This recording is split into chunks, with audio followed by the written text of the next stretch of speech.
Hello people, तो क्या बोलती है यूपी की पब्लिक। आज फिर से लेके आया हूँ प्रैक्टिस सेट 4 लेके। इस वाली वीडियो में संपूर्ण भूगोल के बारे में बात करेंगे और 10 करंट अफेयर के क्वेश्चन आपको बताए गए हैं। सबसे पहले देखेंगे 10 करंट एमसीक्यू देखेंगे, ठीक है। वीडियो को स्टार्ट करेंगे। हाल ही में किस बैंक द्वारा अमृत महोत्सव एफडी योजना शुरू की गई है? तो फ्रेंड्स इसका सही आंसर है आईडीबीआई बैंक के द्वारा अमृत महोत्सव एफडी योजना शुरू की गई है। नेक्स्ट क्वेश्चन देखेंगे। हाल ही में इन्वेस्ट इंडिया के एमडी और सीईओ के रूप में किसे नियुक्त किया गया है? निवृत्ति राय को किया गया है। इन्वेस्ट इंडिया के एमडी और सीईओ के रूप में नियुक्त किसको किया गया है? निवृत्ति राय को किया गया है। नेक्स्ट क्वेश्चन देखेंगे। हाल ही में launch through the broken glass an autobiography पुस्तक के लेखक कौन है? तो फ्रेंड्स इसका सही आंसर है टी.एन. शेषन है through the broken glass an autobiography पुस्तक के लेखक। याद रखना इसको आपको। हाल ही में किस भारतीय ग्रैंड मास्टर ने हंगरी में सुपर जीएम शतरंज टूर्नामेंट जीता है? तो फ्रेंड्स इसका सही आंसर क्या है? इसका सही आंसर है आर प्रज्ञानंदा ने जीता है सुपर जीएम शतरंज टूर्नामेंट। याद रखना है आपको। हाल ही में 500 अंतर्राष्ट्रीय मैच खेलने वाले बने दुनिया के 10वें क्रिकेटर कौन बने हैं? तो फ्रेंड्स इसका सही आंसर क्या है? विराट कोहली बने हैं 500 अंतर्राष्ट्रीय मैच खेलने वाले दुनिया के 10वें क्रिकेटर। हाल ही में किस राज्य सरकार द्वारा न्यूनतम आय की गारंटी के लिए विधेयक पेश किया गया है? तो फ्रेंड्स इसका सही आंसर है राजस्थान, ठीक है। इसका सही आंसर है राजस्थान। नेक्स्ट क्वेश्चन देखेंगे। हाल ही में भारतीय संसद के उच्च सदन राज्यसभा के नए उपाध्यक्ष के रूप में किसे चुना गया है? तो फ्रेंड्स इसका सही आंसर क्या है? एस फांगोनोन कुन्याक को चुना गया है, ठीक है। आपको इसे याद रखना है। नेक्स्ट क्वेश्चन देखेंगे। हाल ही में किस केंद्रीय मंत्री ने ग्लोबल फूड रेगुलेटर्स समिट 2023 का उद्घाटन किया है? तो फ्रेंड्स इसका सही आंसर है मनसुख मंडाविया ने किया है। नेक्स्ट क्वेश्चन देखेंगे।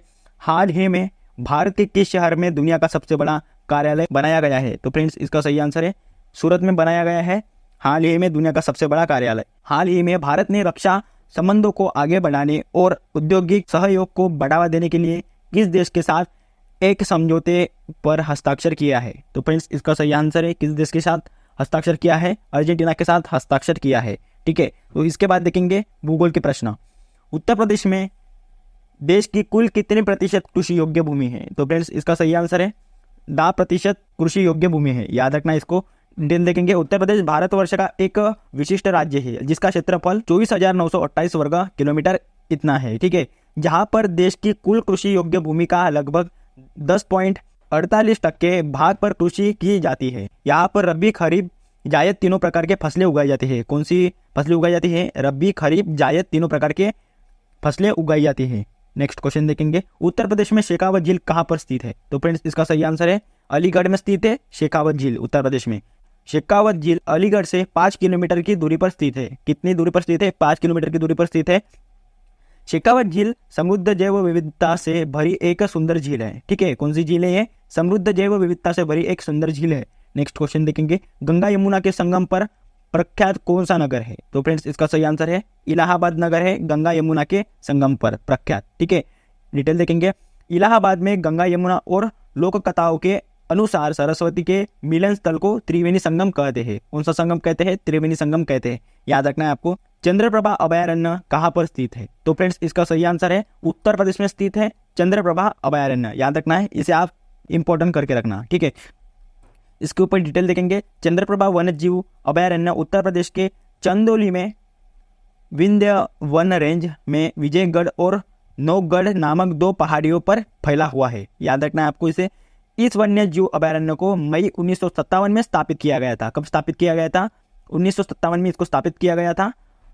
और 1958 में 3 एशियाई शेरों को यहाँ लाया गया था। कब एशियाई शेरों को लाया गया था? 1958 में 3 एशियाई शेरों को लाया गया था। दुर्भाग्यवश 1970 में वे सभी गायब हो गए, ठीक है। वे सभी शेर गायब हो गए 1970 में। नेक्स्ट क्वेश्चन देखेंगे। उत्तर प्रदेश में मृदा अपरदन का मुख्य कारण क्या है? तो फ्रेंड्स इसका सही आंसर है इसका मुख्य कारण क्या है? उपरयुक्त सभी। 3 भी सही आंसर है ए, बी और सी। वनस्पति कटाई द्वारा, और सेकंड है रेगिस्तानी वायु द्वारा, और थर्ड है तराई जल प्लावन द्वारा। इन सभी के कारण से उत्तर प्रदेश में मृदा अपरदन का मुख्य कारण है। मृदा अपरदन होने के कई कारण होते हैं, जैसे कि जंगलों की कटाई, बाढ़ और आंधियों का आना, वनों में आग लग जाना, कृषि करने के वैज्ञानिक तरीके इत्यादि, ठीक है। तो इधर क्या बताया गया है? मृदा अपरदन होने के कई कारण होते हैं, ठीक है। कई कारण होते हैं जैसे कि जंगलों की कटाई होना, बाढ़ और आंधियों का आना, बाढ़ और आदियों का आना, वनों में आग लग जाना, कृषि करने के वैज्ञानिक तरीके और इत्यादि। ठीक है, यही मृदा अपरदन के सबसे बड़े और मुख्य कारण होते हैं। याद रखना आपको इसे। ठीक है, आप इसे नोट करके रखिए फ्रेंड्स।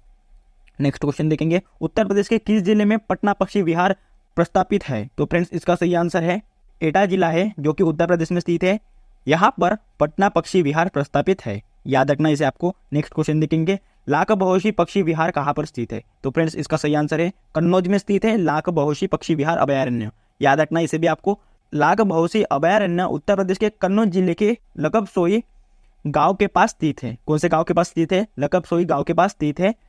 निम्न में से उत्तर प्रदेश में तंबाकू की कृषि किसके लिए की जाती है? तो फ्रेंड्स किसके लिए की जाती है तंबाकू की कृषि? तो इसका सही आंसर है खाने तथा हुक्का पीने के लिए की जाती है उत्तर प्रदेश में तंबाकू की कृषि। याद रखना इसे आपको। तंबाकू एक प्रकार के निकोटियाना प्रजाति के पेड़ के पत्तों को सुखाकर नशा करने की वस्तु बनाई जाती है। प्रसिद्ध जैन धर्म का पर्यटन स्थल कंपिल किस नदी के किनारे स्थित है? तो कंपिल किस नदी के किनारे स्थित है? तो फ्रेंड्स इसका सही आंसर है गंगा नदी के किनारे स्थित है कंपिल। याद रखना है इसे आपको। नेक्स्ट क्वेश्चन देखेंगे, निम्नलिखित में से किस सब परियोजना में उत्तर प्रदेश बिहार नेपाल सम्मिलित है? तो यह कहाँ पर सम्मिलित है? इसका सही आंसर है गंडक नहर में सम्मिलित है। याद रखना है आपको इसे। मुंशी प्रेमचंद्र उद्यान उत्तर प्रदेश के किस जिले में स्थित है? तो फ्रेंड्स इसका सही आंसर है गोरखपुर में स्थित है मुंशी प्रेमचंद्र उद्यान। ठीक है, याद रखना इसे आपको। डिटेल देखेंगे, गोरखपुर नगर के मध्य में रेलवे स्टेशन से 6 किलोमीटर, कितने किलोमीटर? 6 किलोमीटर की दूरी पर स्थित है। यह मनोरम उद्यान प्राकृतिक साहित्यकार मुंशी प्रेमचंद्र के नाम पर बना है। ठीक है, यह कौन थे? मुंशी प्रेमचंद्र। मनोरम उद्यान प्राकृतिक साहित्यकार, इसमें प्रेमचंद्र के साहित्य से संबंधित एक विशाल पुस्तकालय निर्मित है। ठीक है, इधर क्या है? मुंशी प्रेमचंद्र के साहित्य से संबंधित एक विशाल पुस्तकालय निर्मित है यहाँ पर, तथा यह उन दिनों का घोतक है जब मुंशी प्रेमचंद्र गोरखपुर में एक स्कूल के टीचर थे। ठीक है, एक स्कूल टीचर थे। याद रखना इसे आपको। उत्तर प्रदेश का सबसे प्रथम वन्यजीव विहार कौन सा है? तो फ्रेंड्स इसका सही आंसर है चंद्रप्रभा वन्यजीव विहार है उत्तर प्रदेश का सबसे प्रथम वन्यजीव विहार। याद रखना है। नेक्स्ट क्वेश्चन देखेंगे, उत्तर प्रदेश में रामघाट कहाँ पर स्थित है? तो फ्रेंड्स इसका सही आंसर है चित्रकूट में स्थित है रामघाट। याद रखना इसे आपको और IMP करके रखना इस वाली प्रश्न को। ठीक है, नेक्स्ट क्वेश्चन देखेंगे, उत्तर प्रदेश के मिर्जापुर जिले में कौन सा जलप्रपात स्थित है? तो फ्रेंड्स इसका सही आंसर है कौन सा जलप्रपात स्थित है? टंडा जलप्रपात स्थित है उत्तर प्रदेश के मिर्जापुर जिले में। ठीक है, टांडा जलप्रपात मिर्जापुर शहर से लगभग 7 मील की दूरी पर स्थित है। कितने मील की दूरी पर स्थित है? 7 मील की दूरी पर स्थित है। और टंडा जलप्रपात से कुछ दूरी पर खजूरी बांध और विंध्याम झरना भी स्थित है। कौन सा झरना स्थित है?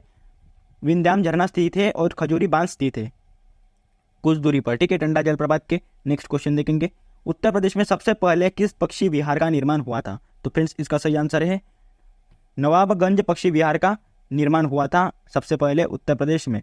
ठीक है, और यह पक्षी विहार लखनऊ और कानपुर राज्य मार्ग के लगभग बीच में स्थित है। किधर स्थित है? लखनऊ और कानपुर राज्य मार्ग के लगभग बीच में स्थित है यह पक्षी विहार। बेतवा नहर निम्न में से किस स्थान से निकलता है? परिचा स्थान से निकलता है बेतवा नहर। बेतवा नहर झांसी से 25 किलोमीटर दूर पारीची नामक जगह से निकलता है। ठीक है, 25 किलोमीटर दूर पारीची नामक जगह से निकलता है। यह 1885 में बनाया गया था। ठीक है, कब बनाया गया था? 1885 में यह बनाया गया था। गंगा नदी के किनारे पर बसा हुआ काम्पिल्य उत्तर प्रदेश के किस जिले में स्थित है? तो ये काम्पिल्य किस जिले में स्थित है? उत्तर प्रदेश के फर्रुखाबाद में स्थित है काम्पिल्य। ठीक है, लोकनायक पक्षी विहार कहाँ पर स्थित है? तो फ्रेंड्स इसका सही आंसर है बलिया में स्थित है लोकनायक पक्षी विहार। लोकनायक पक्षी विहार जिसे कहा जाता है सुराताला पक्षी विहार। ठीक है, बलिया जिले में स्थित है। इसकी स्थापना हुई थी 1991 में इसकी स्थापना हुई थी। उत्तर प्रदेश में गंगा किस जिले से प्रवेश करती है? सहारनपुर से प्रवेश करती है गंगा नदी उत्तर प्रदेश के। ठीक है, उत्तर प्रदेश का राजकीय पुष्प कौन सा है? पलाश है उत्तर प्रदेश का राजकीय पुष्प। याद रखना से आपको। नेक्स्ट क्वेश्चन देखेंगे, प्रसिद्ध आकर्षण स्थान गोरखगिरी पर्वत किस जिले में स्थित है? तो फ्रेंड्स इसका सही आंसर है महोबा में स्थित है प्रसिद्ध आकर्षण स्थान गोरखगिरी पर्वत। याद रखना से आपको। महोबा जिले के मुख्यालय से 1 किलोमीटर की दूरी पर एक गोरखगिरी पर्वत पर बसा है। ठीक है, यह इस क्षेत्र का एक चर्चित पर्यटन स्थल है। ठीक है, यह पर्यटन स्थल है इस क्षेत्र का। और महोबा जिले का मुख्यालय से 1 किलोमीटर की दूरी पर यह गोरखगिरी पर्वत पर बसा है। याद रखना इसे आपको। नेक्स्ट क्वेश्चन देखेंगे, जीरगा जलाशय बांध उत्तर प्रदेश के किस नगर के निकट स्थित है? मिर्जापुर नगर के निकट पर स्थित है। ठीक है, याद रखना है इसे आपको। मिर्जापुर में 1958 में जरगो नदी पर बांध का निर्माण हुआ था। कौन सी नदी पर बांध का निर्माण हुआ था? जरगो नदी पर बांध का निर्माण हुआ था 1958 में। और जलाशय में पानी की क्षमता 3000 क्यूसेक की है। कितने क्यूसेक की है? 3000 क्यूसेक की है जलाशय की पानी की क्षमता। नेक्स्ट क्वेश्चन देखेंगे, उत्तर प्रदेश में स्थित हस्तिनापुर अभयारण्य कहाँ पर स्थित है? तो यह अभयारण्य कहाँ पर स्थित है? इसका सही आंसर है मेरठ में स्थित है। याद रखना है इसे आपको। ठीक है, हस्तिनापुर अभयारण्य उत्तर प्रदेश राज्य के मेरठ में स्थित राष्ट्रीय उद्यान और अभयारण्य है। ठीक है, ये क्या है? राष्ट्रीय उद्यान और अभयारण्य है। हस्तिनापुर अभयारण्य की स्थापना 1986 में की गई थी। कब की गई थी? 1986 में यह की गई थी। और यह 2073 वर्ग किलोमीटर के क्षेत्र में फैला है। इस अभयारण्य में मृग, सांबर, चीतल, नीलगाय, तेंदुआ, हैन, जंगली बिल्ली आदि पशुओं के अलावा पक्षियों की अनेक प्रजातियां देखी जा सकती है। ठीक है, याद रखना है इसे आपको। नेक्स्ट क्वेश्चन देखेंगे, कौशाम्बी नगरी किस नदी पर बसी हुई है? यमुना नदी पर बसी हुई है कौशाम्बी नगरी। डिटेल देखेंगे, कौशाम्बी बुद्ध काल की परम प्रसिद्ध नगरी जो वत्स देश की राजधानी थी। कौन से देश की राजधानी थी? वत्स देश की राजधानी थी। इसका अभिनय तहसील मंजनपुर जिला इलाहाबाद में प्रयाग से 24 मील पर स्थित कोसम नाम के ग्राम से किया गया है। कौन से ग्राम से किया गया है? कोसम नाम के ग्राम से किया गया है। यह नगरी यमुना नदी पर बसी हुई थी। कौन से नदी पर बसी हुई थी? यमुना नदी पर बसी हुई थी यह कौशाम्बी नगरी। नेक्स्ट क्वेश्चन देखेंगे, उत्तर प्रदेश में स्थित बरेली किस नदी के किनारे स्थित है? रामगंगा के किनारे स्थित है बरेली। डिटेल देखेंगे, भारत के सबसे बड़े राज्य उत्तर प्रदेश में स्थित बरेली जनपद राष्ट्रीय राजधानी दिल्ली और उत्तर प्रदेश की राजधानी लखनऊ तक के राष्ट्रीय राज्यमार्ग के बीचों बीच स्थित है। किधर स्थित है? भारत के सबसे बड़े राज्य उत्तर प्रदेश में स्थित बरेली जनपद राष्ट्रीय राजधानी दिल्ली और उत्तर प्रदेश की राजधानी लखनऊ तक के राष्ट्रीय राज्यमार्ग के बीचों बीच स्थित है। रामगंगा नदी के तट पर बसा यह शहर प्राचीन रुहेलखंड का राजधानी मुख्यालय रहा है। किसका राजधानी का मुख्यालय रहा है? रुहेलखंड का राजधानी का मुख्यालय रहा है। महावीर स्वामी अभयारण्य कहाँ पर स्थित है? तो फ्रेंड्स, इसका सही आंसर है ललितपुर में स्थित है महावीर स्वामी अभयारण्य। याद रखना है इसे आपको। नेक्स्ट क्वेश्चन देखेंगे, उत्तर प्रदेश के किस शहर में हिंगवा झील स्थित है? तो यह हिंगवा झील किधर स्थित है? वाराणसी में स्थित है हिंगवा झील। उत्तर प्रदेश के तराई क्षेत्र में किस प्रकार की वनस्पति देखने मिलती है? तो फ्रेंड्स, इसका सही आंसर है सवन प्रकार की लंबी घास देखने को मिलती है उत्तर प्रदेश के तराई क्षेत्र में। इसे आपको याद रखना है, यह भी मोस्ट इंपॉर्टेंट क्वेश्चन है। उत्तर प्रदेश में किस पक्षी विहार को लोकनायक पक्षी विहार भी कहा जाता है? तो फ्रेंड्स, इसका सही आंसर है सुरहाताल पक्षी विहार को कहा जाता है, जो कि उत्तर प्रदेश में स्थित है। इसको कहा जाता है लोकनायक पक्षी विहार, कहा जाता है सुरहाताल पक्षी विहार को। नेक्स्ट क्वेश्चन देखेंगे, वाराणसी में मुख्य रूप से कौन सी झील स्थित है? तो इधर कौन सी झील स्थित है? हिंगवा झील स्थित है वाराणसी में। प्रमुख रूप से हिंगवा झील स्थित है। अनाज की खेती करने के लिए साक्ष्य कहाँ से पाए गए हैं? तो ये साक्ष्य कहाँ से पाए गए हैं? कोलडीहा से पाए गए हैं अनाज की खेती करने के लिए साक्ष्य।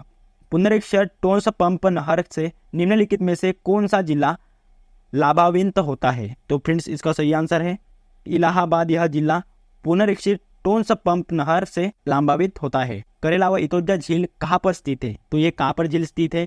उत्तर प्रदेश में स्थित है करेला और इतोज झील। नवाबगंज पक्षी विहार कहाँ पर स्थित है? तो फ्रेंड्स, इसका राइट आंसर है उन्नाव में स्थित है नवाबगंज पक्षी विहार। ठीक है, नवाबगंज पक्षी विहार यह स्थित है उन्नाव में। ठीक है, इस वाली वीडियो में सभी क्वेश्चंस के डिटेल बताए गए हैं। इसे आप ध्यान से पढ़िएगा और नहीं समझ में आ रहा होगा तो वीडियो बार बार देखिएगा। ठीक है, तो वीडियो को करते यही पे एंड। अगर आपको ये वाला वीडियो पसंद आ गया होगा तो चैनल को सब्सक्राइब करना, लाइक करना, शेयर करना। मिलते हैं नेक्स्ट वाली प्रैक्टिस सेट में। जय हिंद।